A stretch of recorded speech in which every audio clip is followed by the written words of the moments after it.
À toutes et à tous, bonjour. Bienvenue dans la définition du jour. La Déclaration universelle des droits de l'homme, DUDH, a été adoptée par l'Assemblée générale des Nations unies le 10 décembre 1948 à Paris, au palais de Chaillot.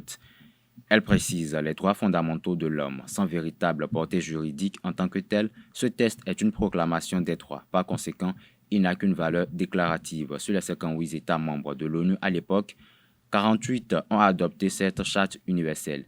Aucun État ne s'est prononcé contre, mais 8 États se sont abstenus et 2 n'ont pas pris part au vote.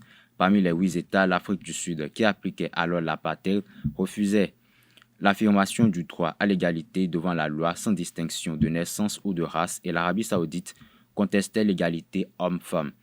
La Pologne, la Tchécoslovaquie, la Yougoslavie, l'Union soviétique, l'Ukraine et la Biélorussie se sont quant à eux abstenus en raison d'un différend concernant la définition du principe fondamental d'universalité tel qu'il est énoncé dans l'alinéa 1 de l'article 2.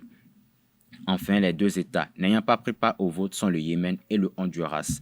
Le texte énonce les droits fondamentaux de l'individu, leur reconnaissance et leur respect par la loi.